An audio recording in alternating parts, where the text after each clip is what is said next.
Hello, Chris Fisher here, talking about week 14, first three chapters of Factory Girls. Question 1. Migrant workers use a simple term for the move that defined their lives. Chu ku, to go out. There was nothing to do at home, so I went out. This is how a migrant factory story begins. Describe key elements about their adventure, such as lives in the city, status in the city, status as it relates to those villages, government response to the reality of migration, etc. The government initially was against the migration. The migrant workers didn't have a legal status in the city. They're kind of vagrant, so to speak. Eventually they did see the benefit and promoted it and made it to where put slogans on the walls and that sort of thing to make the migrants want to go and make it look as a positive thing. As far as the migrant workers' status in the city, it wasn't very high. A lot of times the factories paid less than minimum wage, which was about $50 to $80 a month, and also required you to work more than the standard hours, greater than 40 hours per week. The government also had very little incentive to protect employees. The government only had benefits to protect the companies and the factories. The people stayed in the city not because of fear, but because of their pride. They were wanting to make a name for themselves, so to speak, rather than just give in or give up.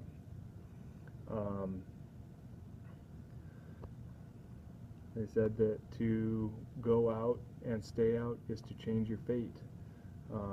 So if you were able to overcome the situation, you were able to make yourself a better person and become a person of status. And the city called the migrant workers floating population or an aimless mob. So the city didn't view them as very much either.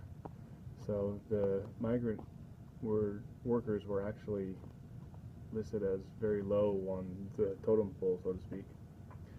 Question 2. Why people migrate from rural China to the city? We'll discuss some reasons. In the book it has a list. Seeing the world being one. Developing yourself was number 2. The third was learning new skills, but the biggest one was to increase income. And it wasn't poverty that drove them out, but it was idleness, not wanting to sit and do nothing. And the quote, nothing to do at home from earlier is another reason for them to get out. Number 3, discuss what it was like to work on the assembly line and work at the factory. The factory on the outside looked really respectable. It wasn't until you actually got hired and got in on the inside you realized the bad conditions. A lot of times there was more than a dozen people to a room that slept in and around the bathrooms and toilets. The rooms were dirty, the meals were subpar. You worked 13 hours making 400 yuan per month, which is roughly $50 per month, and there was roughly 1,000 plus people at the factory. Min thought she was going to go there to and be able to laugh and talk with people as she worked, and it'd be really freeing to go, but as she got in there, it turned out that's not what it was.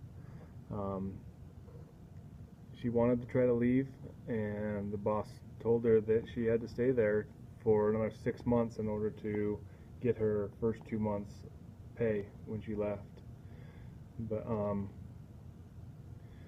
she ended up working in quality control, testing and performing tests on electrical components. But she felt trapped and always wanted to look out the windows in the bathroom, which actually they made a they made a rule because of her, stating that you're only allowed 1 bathroom break for every 4 hours that you worked. But so the factory line was really not that great of a job to have, but you did it to better yourself. So question 4, discuss what you feel the author meant by the following quote. She, Min, had just turned 18 and she was already an expert in new beginnings. I think it was that she just had so many starts in life, starting at the factory in Japan and Duguan, and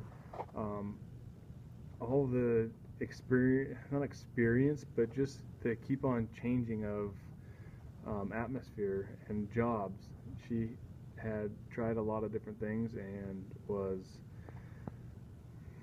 I don't want to say well versed, but she tried a lot of varied things without completing them. Question number 5. Based upon the information presented in Factory Girls, chapters 1 and 2, what 3 skills or characteristics do you feel most important for a young migrant worker to survive the city? Explain your rationale.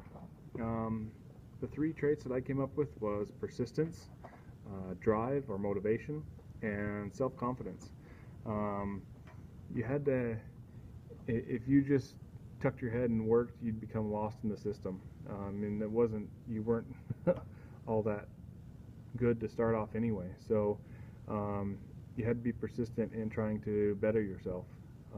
And you had to have that drive or motivation to better yourself. Later in the book it talks about Chun Ming and how she was determined to better herself. Her 4 goals were: have determination, have a clear goal, deeply study and thoroughly understand the company's products and plans, and study the techniques of network selling. And she strived by those. She wanted to learn Cantonese. So motivation and drive was huge. The other thing was having self-confidence.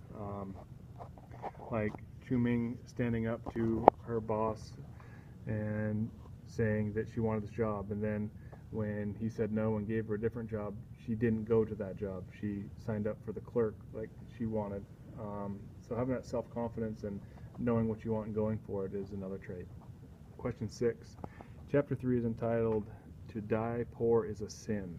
How does this motto or chapter heading influence the Factory Girls' time management, goals, dreams, or approach to life? Is it positive or not so much? I think it was positive, but more of a goal than anything. You didn't want to sit stagnant. There's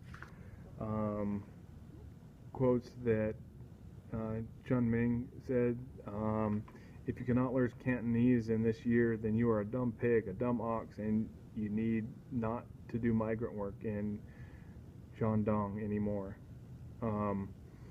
So she was very determined not to be stagnant and not to die poor.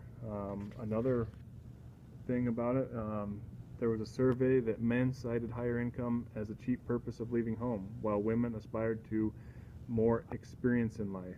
So they wanted to get out and learn.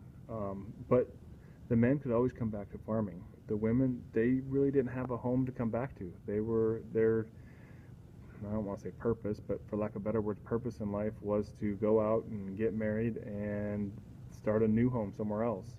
So the women migrant workers had to make some of themselves. So a lot of questions. I didn't have much time. Sorry for the brief answers, but thank you.